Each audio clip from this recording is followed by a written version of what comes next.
네, 사과 본문 마지막 영상, 문법 영상 찍겠습니다. 여러분, 그 문법을 들어가기 전에 그 동사가 명사로도 쓰이는 어휘와 또는 원어와 관련된 여러 가지 동사를 한번 보려고 하는데요.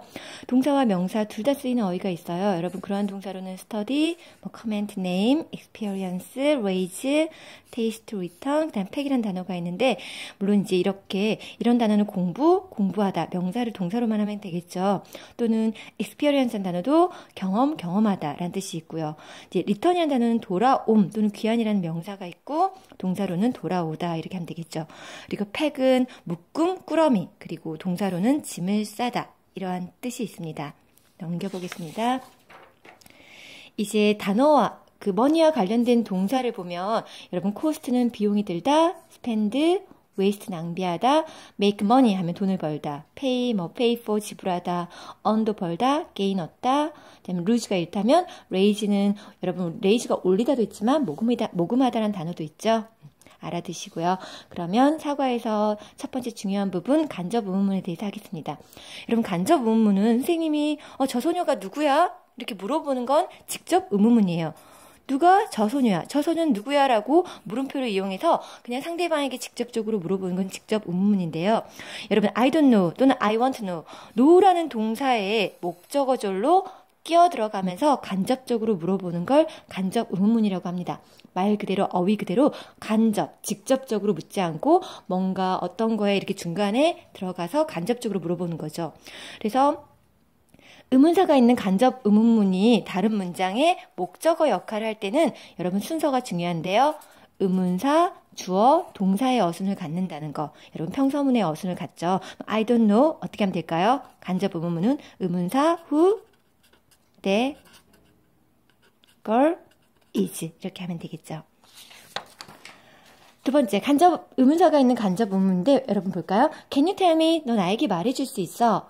Who is she so upset?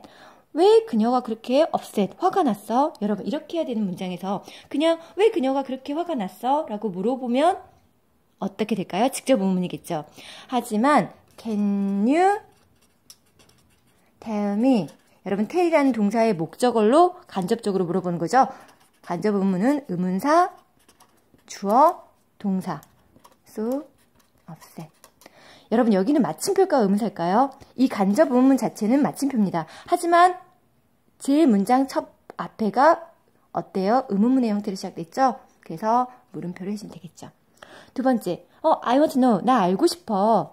Where does she live? 그녀가 어디 사는지. 여러분 이것도 간접 의문문으로 하면 I want to know.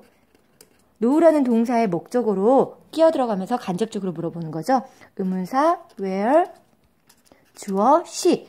그리고 여러분 이 does는 where does she live 의문문을 만들기 위한 does일 뿐이고요. 동사는 live가 되겠죠. she는 3인칭이니까 3인칭 단수니까 lives 이렇게 하면 되겠죠. 여러분 여기 마침표일까요? 물음표일까요? 앞에가 평서문으로 시작했죠. 마침표 찍어주면 되겠죠.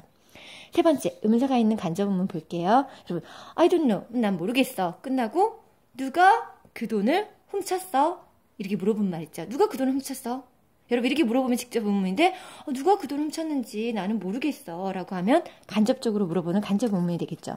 그러면 I don't know 됐죠 여러분? 근데 여기서 의문사는 뭘까요? 의문사가 who예요. 하지만 여기서는 의문사면서 문장의 주어가 되기 때문에 여기는 그대로 의문사, 주어, 의문사가 되면서 주어가 되고 동사 그리고 목적을 적으면 되겠죠. 그리고 마침표. 여러분 이 경우가 조금 어려울 수 있겠죠. 두 번째, he knows. 그는 압니다. 언제 그 뮤지엄이 오픈할 것인지. 그러면 어떻게 간접 의문하면 될까요?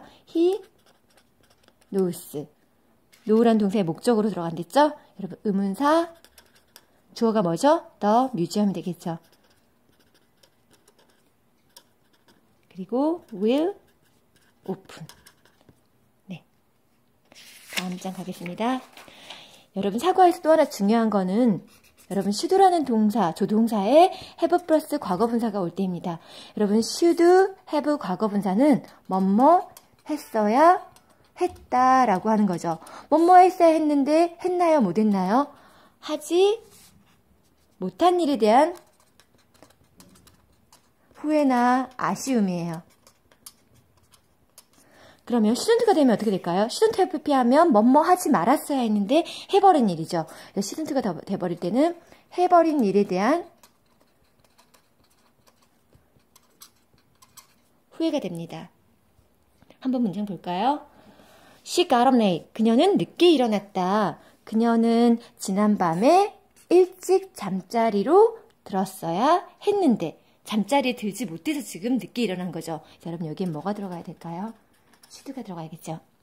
한번 두 문장을 똑같이 해볼까요? 그는 그의 숙제를 끝마치지 못했다. 그는 TV를 봤어야 될까요? 보지 말았어야 될까요? 숙제를 끝마치지 못했다는 것. TV를 보지 말았어야 했는데 라고 하면 되겠죠.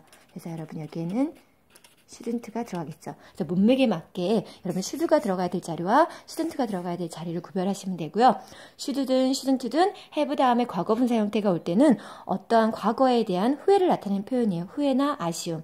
한 일에, 하지 못한 일에 대한 후회인지 해버린 일에 대한 후회인지 여러분 조동사 다음에 조동사 should, have 과거분사 잘 알아두시고요. 댓글에 여러분 간접 의문문의 순서를 적어주세요.